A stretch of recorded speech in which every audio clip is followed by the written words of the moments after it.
Sometimes those NFL narratives can shift in an awful hurry, and it looks like that's what might be happening for the New York Jets, their offensive line, and GM Joe Douglas.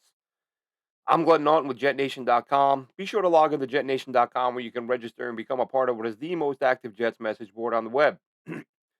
So it was only a couple weeks ago that Dwayne Brown, we learned he was going to be out for 4 weeks minimum on IR, and myself and many others hopped right on Twitter and said, here's what the O line should look like while Dwayne Brown is out. And I'd said it should be what it ended up being: Becton on the left, AVT on the right, with Tippmann at right guard. And you're seeing the tweets now about how great Joe Tippmann is playing. You're seeing the PFF grades, one of the top graded guards since entering the lineup a couple weeks ago. Brian Baldinger, former NFL lineman who does a great job breaking down offensive line play, has highlighted Tippmann as doing a great job. Now, listen, will he stay at right guard? Will he move to center later in the season? That all remains to be seen.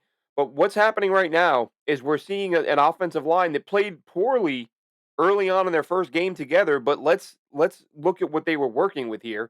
You had Mekhi Becton, who hadn't played a regular season game at left tackle in several years. You had AVT at right tackle, where he done a nice job last year, but he's only got a couple career starts. And then you have Joe Tippmann, who played exclusively center in college. He did practice at guard a little bit at Wisconsin, but he'd never taken a college or pro snap at right guard, at either guard spot.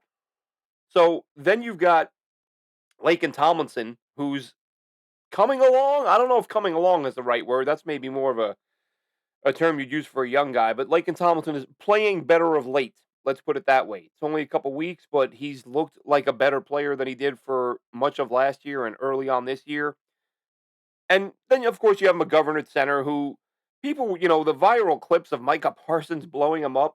I'm not gonna grade a guy on his worst moment. Like, let's take every player in the NFL, take the play where they got beaten worse than they did by anybody else, and try to decide if that guy's still a good player. I mean, if someone's gonna say to me, this guy, look at player X, he's no good. Here he is getting blown up by Aaron Donald. I'm gonna say, can you show me some clips of him against a mortal, or a few of them, like that bucket that 80 to 90% of NFL players fall into, the guys he's going to be facing the overwhelming majority of the time. So McGovern again, and this isn't to say McGovern's been great. I'm just saying that people who were saying bench him because of what happened against Micah Parsons on a stunt is just ludicrous. Now later in the year, might he find himself on the bench to get Tippmann some run at center where his long term future is, or maybe that remains to be seen. But the key thing right here or right now is that this O line, all of a sudden, we've gone from Joe Douglas can't identify a talented offensive lineman to, oh, look at the Jets off. Look at the time Zach Wilson is having to throw. We weren't seeing this earlier in the year or for much of last year. Really, and as I said, in the first half of their first game together, that group struggled. We saw Mekhi Becton give up 2 or 3 pressures in the opening couple of series, but he settled down, and everybody settled down, and everybody started to play well together. And we're talking about the offensive line. Like, there's no group on the field where it's more important to have cohesion than the offensive line. And this group was thrown together on, midweek. Hey, you three are starting at these spots in a few days. Get in there and get some reps. Now this most recent game against the Chiefs, they had a full week together. They knew where they were going to be playing, and at least from a pass blocking perspective, which is really the key concern right now, because you want to see if Zach Wilson can play. And you're only going to find out if he can play if he has time to throw the football, which he did last week. And he did in the first week with this group. Early on, not so much, but in crunch time as the game went on and the Jets were still trying to put something together, he had time to throw. And he had time to throw again this week. I mean, look, there's going to be pressures, hits, and sacks. No matter what line you are, no matter who your offensive line group is. But the key point is you want to have a group that can reliably give your quarterback a chance to play well. And that's exactly what happened this week. And that's not even the biggest reason why he played well. Let's talk about another narrative that, listen, we have some ways to go here. It's one game for Zach Wilson, but he can shift that narrative in a hurry with 1 or 2 more games like he just played. And you can say, okay, he's officially turned the corner.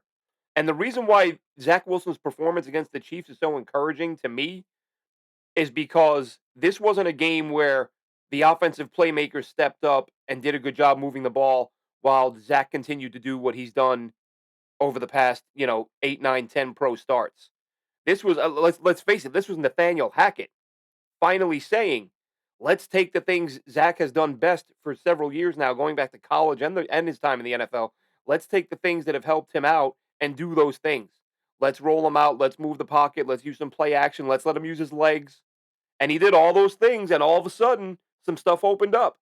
All of a sudden, instead of running it with Dalvin Cook up the middle so that you have 2nd and 9 and 3rd and 8, you're throwing the ball. Now you have, oh, look, it's 2nd and 5.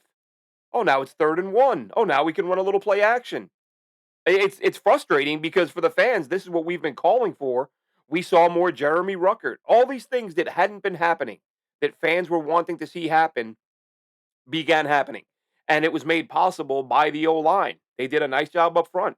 You saw a lot of throws where Zach Wilson dropped back and had time to scan the field a little bit. When they weren't rolling him out, and when they did roll him out, he looked good. There were some key drops. Okay, but let's give Alan Lazard credit. He made a great catch on an underthrown ball from Zach Wilson. But as I said post game, like these things are getting sprinkled in now, and hopefully at some point it becomes the predominant feature of the offense is moving your quarterback around and letting him throw the ball. I'd even said a couple of weeks ago, or before this game, if he plays poorly, bench him. And it's not because I didn't love him as a pick. It's not because I don't think he's talented. It's not because I listen. I've I've got the videos of people. I had people during the game last week, like Twitter searching me to be like, "Oh, you're the guy who said Zach Wilson got better, and look at him now." Like, yeah, some aspects of his game had gotten better, but it certainly looked like there were aspects that I can only assume didn't get better because the coaching staff wasn't allowing him to do them. And then all of a sudden, they open things up, and Zach Wilson has himself a nice game. Again, it's one game. Let's not forget that. Let's not put the kid in the Hall of Fame and sign him to a 5-year deal. Nobody's saying we should do that.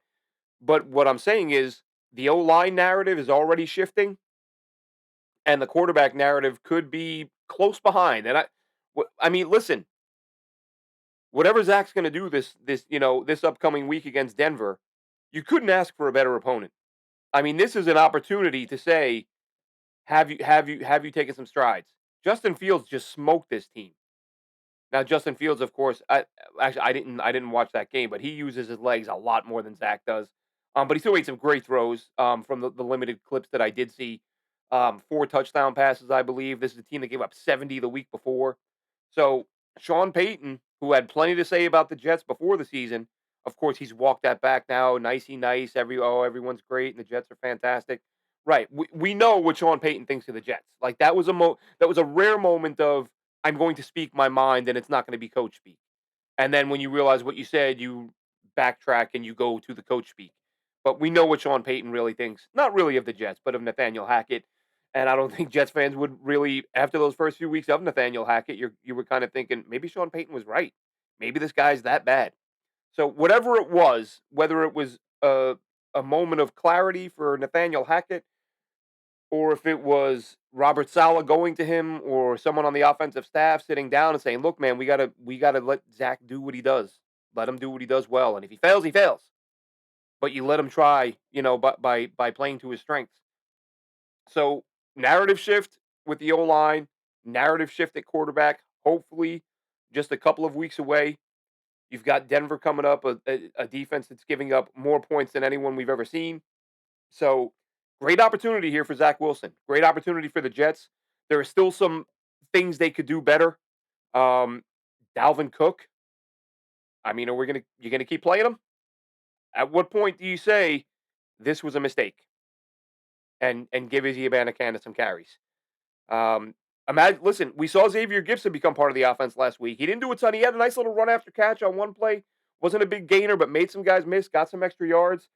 Um, You start getting the ball in Izzy Abanikanda's hands, a sub 4.4, sub 4.340 guy, and Xavier Gibson on the mix, and you finally, that's another aspect of the game that we've discussed in previous weeks.